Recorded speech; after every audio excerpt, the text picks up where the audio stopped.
Do I need to update my PBN website in every 1 week with a post or just link to my money site and leave it like that? Hey, Ooh, Nick, PBN guy, we're what do you think? talking about advanced PBN. Yeah, I like this question because uh, PBNs, the same as any kind of tool used for backlinking purposes, has evolved over time as well. I would say compared to when I first started, modern PBNs are more like link farm style guest posts. They appear to be more realistic, etc. Now, that isn't to say that I don't build PBNs, like private PBNs, and then never add content to them.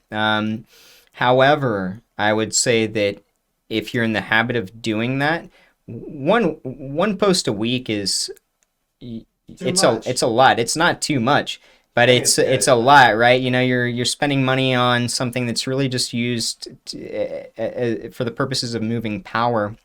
Um, but if you increase trust by adding new content, etc., to that site, you know, it's going to resonate with Google. You know, especially if your content is decent, right? If you're using spun content, I would say don't do that. Just leave the site as is. But yeah, do you need to every week? No. Do you need to ever? Not necessarily. There's all sorts of small websites that exist as like a business card in the middle of nowhere internet, right? But that's not to say that they couldn't, you know, appear more normal or trustworthy in Google's eyes if you were aggregating content to them. Kind of up to you, you know. I think, you know, from using a public PBN, you know, which we rent out and sell PBN links. Um, Part of the power of that network has to do with the constant movement of the network, right? It looks very natural.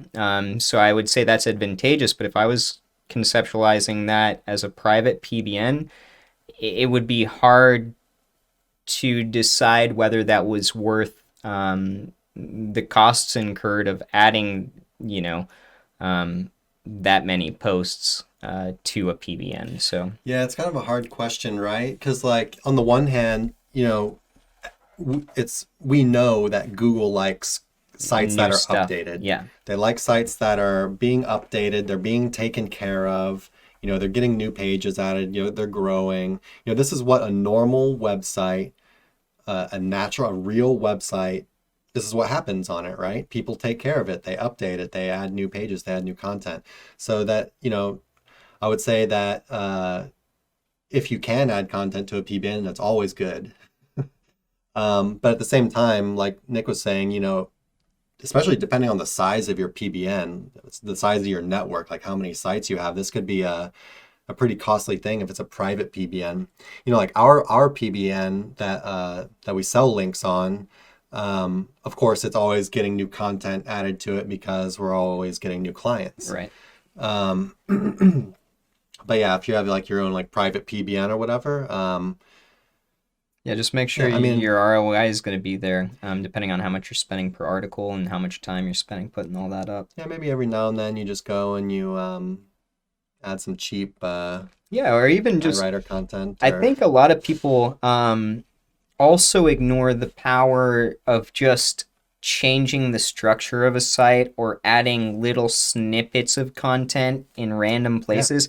It's updating it's it, updating your updating it, content. right? Like all of that is crawlable and that information is categorized by Google to say, okay, look at this. This changed at this date, and so, you know, there's an active, you know, use to this site. All of that's cataloged, and so you know, adding content is one way, changing the design, changing the way things read, where links are, etc., is all different stuff that you can do as well.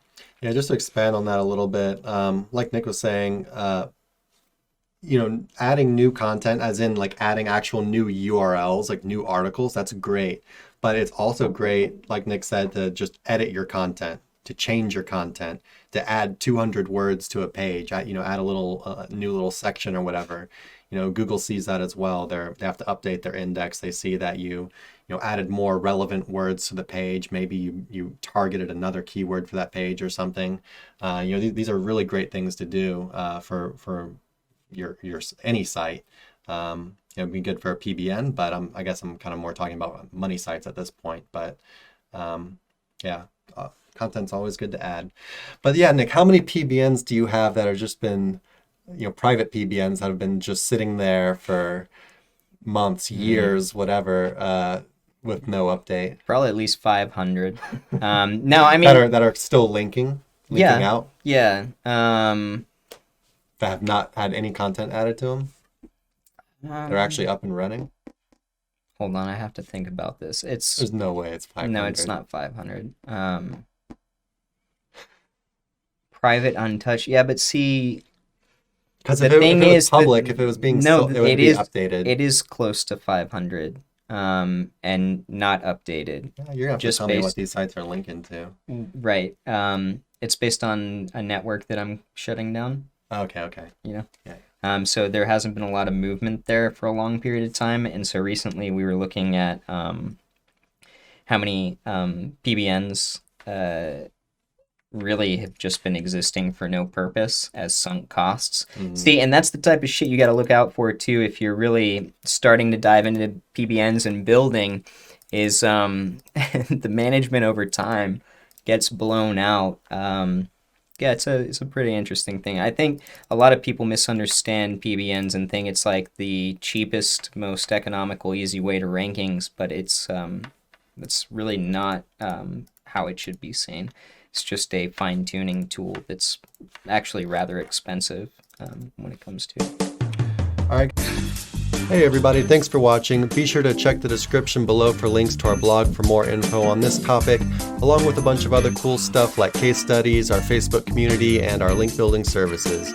And like always, remember to like, comment, subscribe, and turn on the notification bell if you enjoyed the video. Thanks and happy ranking.